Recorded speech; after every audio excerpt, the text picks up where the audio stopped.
Lauren Umek. I'm a project manager in Department of Cultural and Natural Resources at the Chicago Park District. What is ecological restoration? In Chicago, it's a little bit more complicated because in some cases, some of our land is new land and it really never was much of anything before. So in those cases, it's more ecosystem creation or recreation rather than restoration. But generally, it's restoring the biodiversity and the processes of an ecosystem of the region.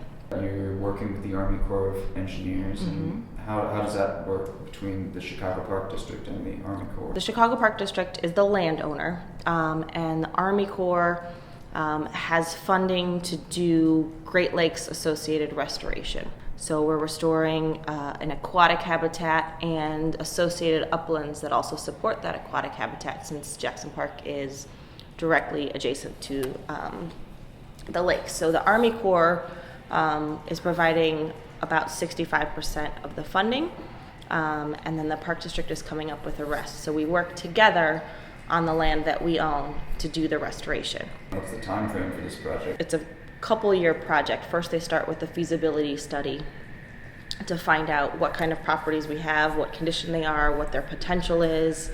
A lot of baseline data goes to find, could we even do anything in a site?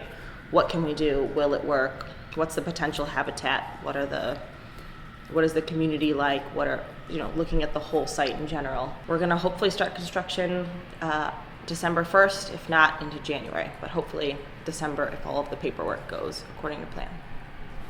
And the project will last 5 years, and that includes all of the actual construction, restoration, and includes a monitoring period and maintenance. Jackson Park is really unique because it has that historical component. So if it was just the ecologist being myself at the Park District and the ecologist of the Army Corps, if we were simply doing restoration on this site just to restore an ecosystem, we would have made a lot of different decisions about what trees should be removed and what plants would be planted and how the general plan of how restoration would be done. We'd be making certain things, only using ecology sort of as our guide. But because this is a historically significant park with this rich history being designed by Olmsted, we're working with these landscape architects to make some compromises. They would use completely different plants. In a lot of cases, they would probably use a lot of plants that we would consider exotic and invasive, because in Olmsted's time, that was what he had to use and that's what he planted with. This is going to be an ecosystem restoration, so we're not going to use those plants that are known to be invasive.